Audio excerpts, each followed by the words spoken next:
Bismillahirrahmanirrahim. Assalamualaikum warahmatullahi wabarakatuh. Ketemu lagi dengan saya Muhammad Hafid di channel Ngoding Pintar. Oke, kali ini kita akan membuat sebuah aplikasi e-arsip, dan pada video kali ini kita akan coba mereview aplikasi yang akan kita buat ke depannya ya. Jadi video pembuatan aplikasi ini kita akan buat step by step ya, atau bertahap, nanti mulai dari pembuatan struktur folder sampai dengan selesai ya.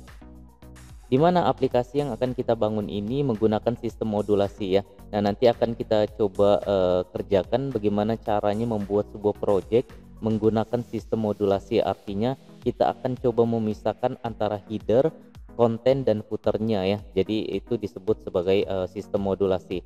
Kemudian di sini misalnya kita mau login ya. Di sini kita akan juga coba membuat login. Oh ya, ini akan kita bangun menggunakan Bootstrap 4 ya. Nanti kita akan coba membangun aplikasi ini menggunakan Bootstrap 4, kemudian menggunakan PHP dan MySQL ya. Nah, misalnya di sini saya login admin, kemudian passwordnya admin. Ketika saya klik sign in atau login, maka kita akan ditampilkan ke halaman utama ya. Jadi kita akan buat halaman utama seperti ini nanti.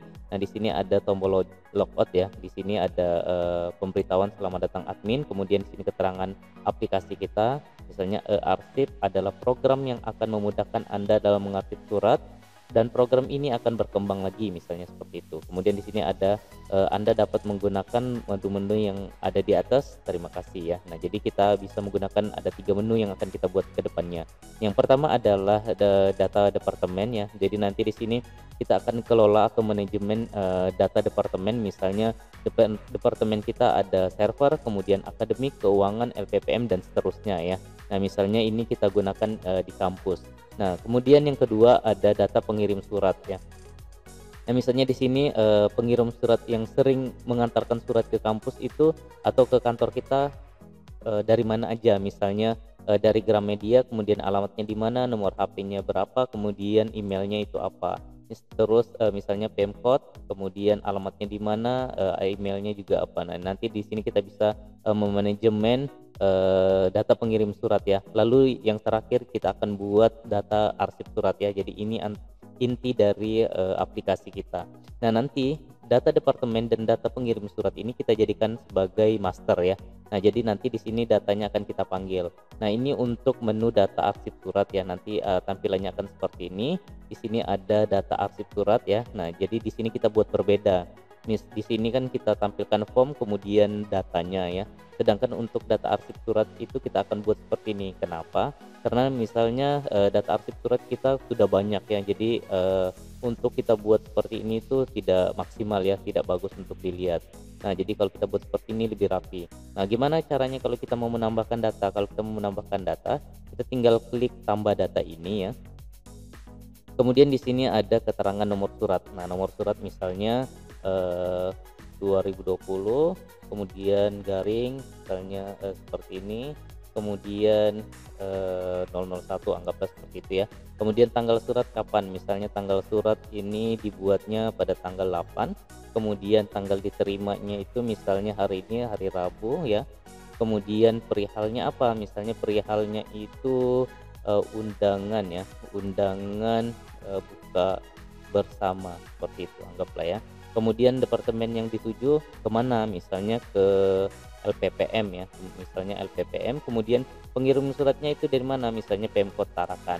Lalu kita bisa pilih file yang kita sudah scan ya. Jadi suratnya kita sudah scan, kemudian kita mau arsipkan ke dalam aplikasi kita. Nah, nanti ini kita tinggal pilih, kemudian cari fotonya ya. Misalnya fotonya itu anggaplah ini ya, capture ini. Kemudian kita simpan ya. Nah, nanti ketika kita tekan simpan, dia akan ada pesan simpan data sukses. Ketika kita klik OK, maka datanya akan masuk sini.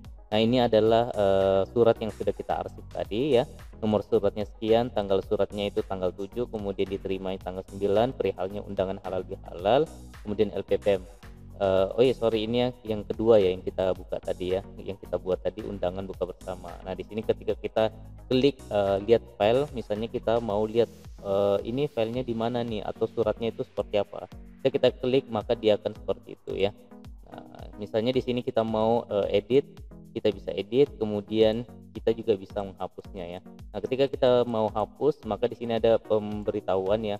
atau konfirmasi apakah yakin ingin menghapus data ini. Ketika kita klik oke, maka akan ada pesan hapus data sukses, kemudian datanya terhapus ya, seperti itu. Nah, di sini juga kita buatkan header dan footer ya. Jadi nanti sistem aplikasi kita itu dia akan kita buat terpisah antara header, konten, dan footernya ya. Jadi kita akan belajar gimana caranya membuat program itu rapi ya. Jadi kedepannya ketika kita ada project kita bisa menggunakan sistem seperti itu.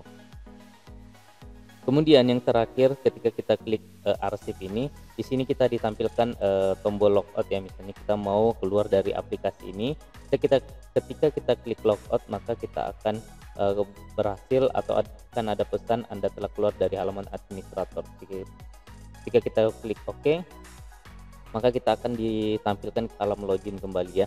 Jadi ini yang akan kita buat ke depannya ya. Jadi silakan teman-teman pantau terus ya perkembangan di channel ini, dan kalau misalnya teman-teman belum subscribe, silakan di subscribe dulu channel ini dan jangan lupa menyalakan loncengnya agar ketika ada updatean terbaru dari channel ini teman-teman mendapatkan notifnya ya.